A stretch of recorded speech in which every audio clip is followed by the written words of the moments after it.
So we're bringing our guy Kevin Sweeney from Sports Illustrated. Thanks for hopping on as always, Kev. What's going on, man? How are you? All right, we're doing well, and we're still trying to figure out the end goal here of what the ACC announced yesterday. What is your general thoughts here of the ACC going 20 games to 18 in league play starting this year? Yeah, look, I think there's nothing you can do in scheduling to make up for the fact that the teams haven't been good enough, right? Like that's the core problem here. And minor moves at the margins don't solve those. But I think the hope and the thinking, at least, is to allow the bigger brands in the conference, obviously the great teams like the Dukes and the Louisvilles, but also I think there's a number of programs that are quite marketable, Syracuse included, to go out and get 1 to 2 more marquee games in the non-conference, have a little bit more flexibility in how they want to schedule, and hopefully a couple fewer of these landmine type games against teams that really can only hurt you from a resume's perspective. And I don't think it's totally out of left field. I think it's something that's been in conversation in a lot of leagues. Is like where should our numbers settle at? 20 was the wave of the last 5 years or so, but we're not that far removed from 20 being sort of a outside thought for anyone. So it's to see if it has any tangible impact. I doubt it'll be too transformational, but it does at least give some folks some flexibility. Yeah, if you don't win the non-conference games, it doesn't matter how many you play. Like at the rate the ACC won them last year, it wouldn't have done anything useful. I'm intrigued here to see this going forward, and the ACC really hasn't tipped their hand one way or another on this. Do you think, all right, the ACC has just turned everybody loose and like, okay, go guys, go do you, go figure it out and figure out what works best? Or is there going to be any concentrated league plan about this? Like another, we already have ACC, SEC. Could there be ACC Big 12 or something? Like, do you see anything like that, or is this just every school for themselves? I'd be a little bit surprised if there was another conference challenge, just because I think the planning element of that is really hard. I know there has been conversation between the ACC and the Big East about some sort of partnership.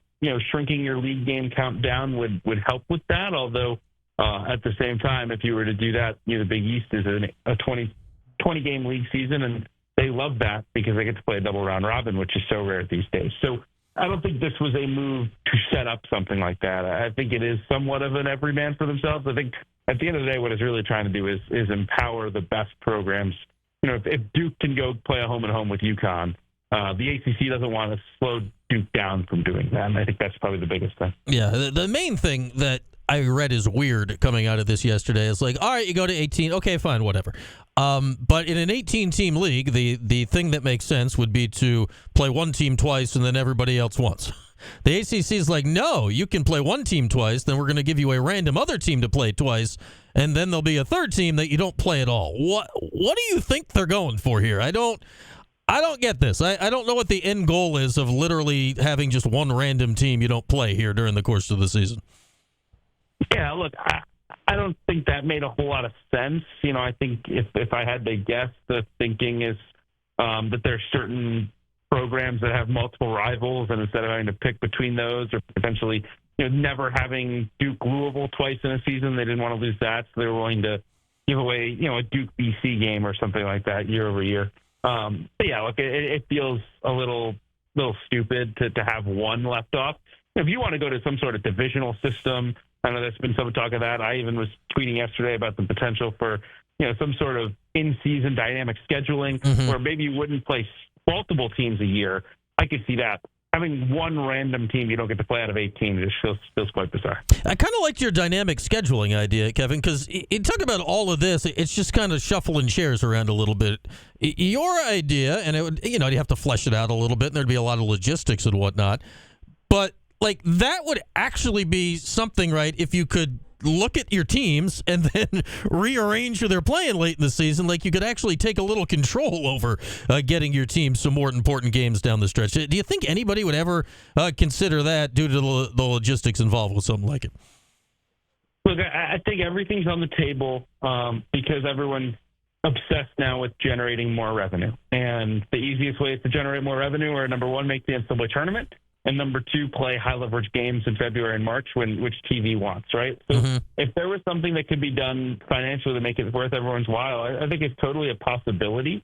I don't think the ACC seems likely to be the leader on that front. I think you'd want to see someone else pilot it, whether it be the Atlantic 10, which has talked about it in some form or fashion, maybe the Mountain West Coast, something like that. But yeah, look, I was just going through it yesterday. I mean, if you made your final 5 games of the year in pods, and you basically played, the 6 best teams played the top 6 in the final 5 games of the year, and worked your way down, you'd up your quad 1 and 2 opportunities for your real contender teams pretty substantially. And I was just looking through yesterday. I mean, SMU and Wake and all those teams, they all played 1 out of their final 5 against the quad 1 or 2. Like, they just didn't have the opportunities down the stretch to make a sustained push.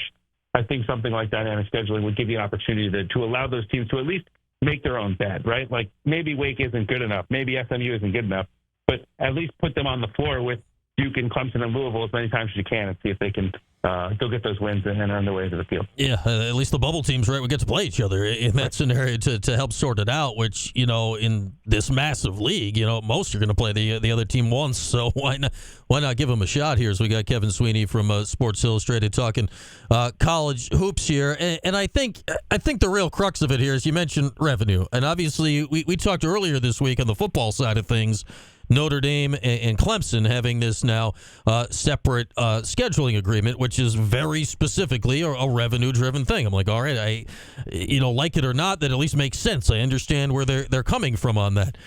When you look at the basketball thing, is it revenue? Is it trying to get more teams in the tournament, which I know is revenue in its own way? What is their main goal out of what they're doing here? I think the main goal is tournament access and keeping the biggest brands in the conference happy. Just as, Florida State and Clemson have gotten a little bit of grace on the football side, I think you'll see that some with Duke and Carolina and Louisville on the basketball side of things. But I do think more than anything, this was about trying to spin things back the other direction from a basketball landscape. I just think you just went through the league, and there was too many games last year for Duke and for Carolina against the Cals and the Virginia Techs. And if those teams aren't going to be at all anywhere close to competitive, then you got to find ways to give your best teams opportunities to play marquee games. So I just don't think Duke played enough of them last year, and because of that was really because of ACC's weakness this year. Yeah, I'd be reasonably certain here, specifically those two teams, that they will take this opportunity to add 2 legit games each to their schedule. How do you think the rest of the league handles it? Because, obviously when you go back, it's only the last few years, right? It's been 18 games. Like, some of these teams used those 2 games, and it was Cupcake City. Some of them used it to play more local teams. Do you think teams now will be committed to the idea of seeking out bigger games, or how do you think that plays out league-wide? Yeah, look, I think everyone will schedule in their own best interests, right? Like, I know that sounds really simple, but I don't think Cal needs to be scheduling for an at-large bid right now, right? Like, that's just not where their program has been. They haven't been over 500 since 2017, right? My focus, if I was running the schedule for Cal, would not be to schedule for an at-large. It would be to schedule to get to 500. So if that means 2 extra cupcakes, sign them up. Let's go play 2 more cupcakes, right? Now, again, I think the hope would be that any team that has a real shot, right? If you're looking at things and saying, hey, we can go do this thing, we can get in the tournament, you got to take advantage and use these games wisely. I know we saw the home and home announcement between NC State and VCU. Like, obviously that game could have been played in the 20-game league schedule, but go out and play games like that against really quality opponents that you might not have been able to fit in as a home and home otherwise. I love that. I think that could be good for the league, but I think overall you're going to see some teams, if they need to win, to keep their jobs, or they need to win to build some momentum, they're going to take the 2 cupcakes. And unfortunately, too much of college basketball scheduling, this is where not having a SAR running around saying, hey, you have to schedule this way, you have to do this, you have to do that. You're going to have people who schedule out of their own protect your own interests. In many cases, that's 2 more wins. And that brings us to Syracuse here, where I think all of these things are true for Syracuse right now. They're in the portal. They have plans on hopefully getting back to the tournament. At the same time, the coach's job might be on the line. What do you do if you're Syracuse scheduling wise with those couple of games this year? Are you looking for wins? Are you looking at your old Big East rivals? Where do you look for a couple of games this year? Yeah, look, I think especially at a place like Syracuse, you do want to start thinking about revenue, right? And a big-time home game in November, December does generate some real money, right? And that's been one of the conversations when you talk about the death of MTEs, and this is it's a long, by hour-long conversation we could have. But the reason that Maui and Atlantis aren't as attractive anymore is because you're giving away three dates on your schedule that you could be playing a high-level home game, right? UConn says, why would we go to Maui? We can come play 2 bye games where we'll sell out the place. And, oh, by the way, we'll have a premium game against Arizona that's huge for our season ticket base, right? So I think if you're Syracuse, you get 2 of these games. Yeah, maybe you take one as an easy win. But I'd like to find a good home and home to play that can make us some money because, obviously it's an incredible fan base and people should come out and support. And it can be a pretty big moneymaker for the program. Yeah, I mean, the 2 teams that we discuss a lot around here for ideas like that are UConn, for obvious reasons and the history, and St. John's due to the access to New York City and playing down in the Garden. It's just like, oh yeah, but by the by, they're both top 10 teams right now and have been. It's like I do wonder if you reach that far when you're doing something like that this year. Yeah, look, I might try to go pair up with Providence, pair up with someone. There's some juice to it. There's some old Big East vibe to it, but.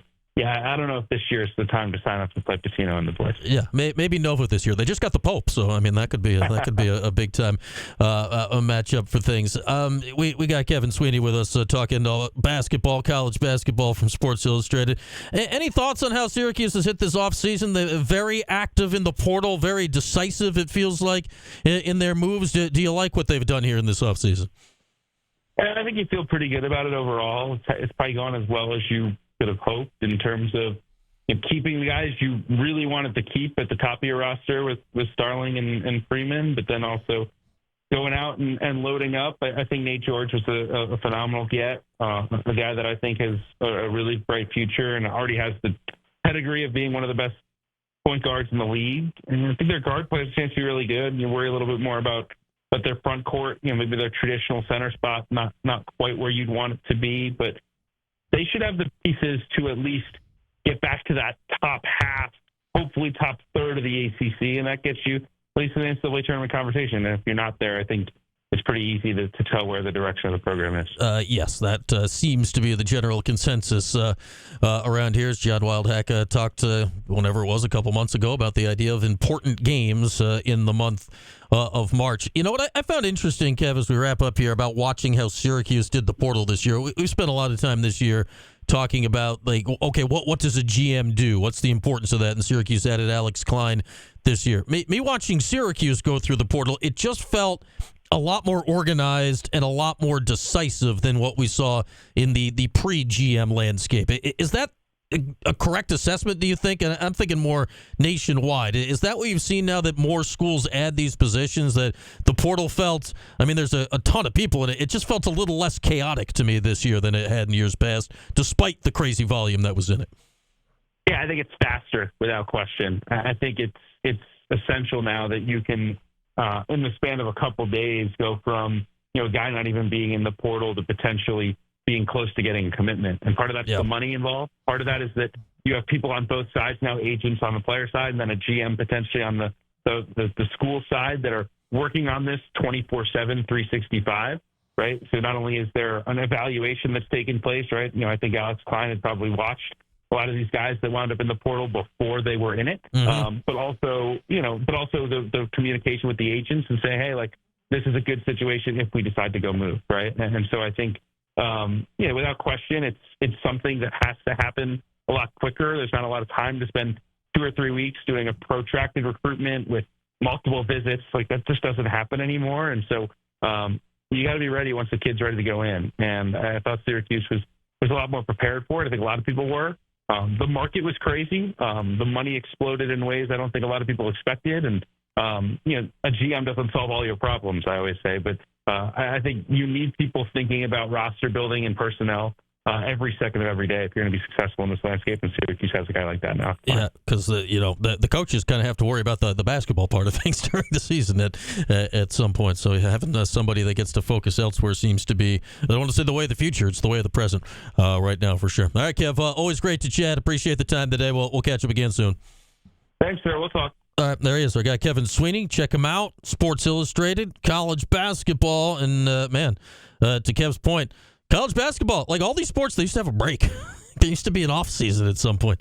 The off seasons, more than anything, seem to have gone the way of the dodo bird. All right, let's take a break here in this hour. Brought to you by William Mattar. Phone lines open next little bit here. 315-437-7644. Get your thoughts and more. Talk lax next hour with Orange defenseman Michael Grace. All that when we come back after this here on Q Sports Talk and ESPN Radio.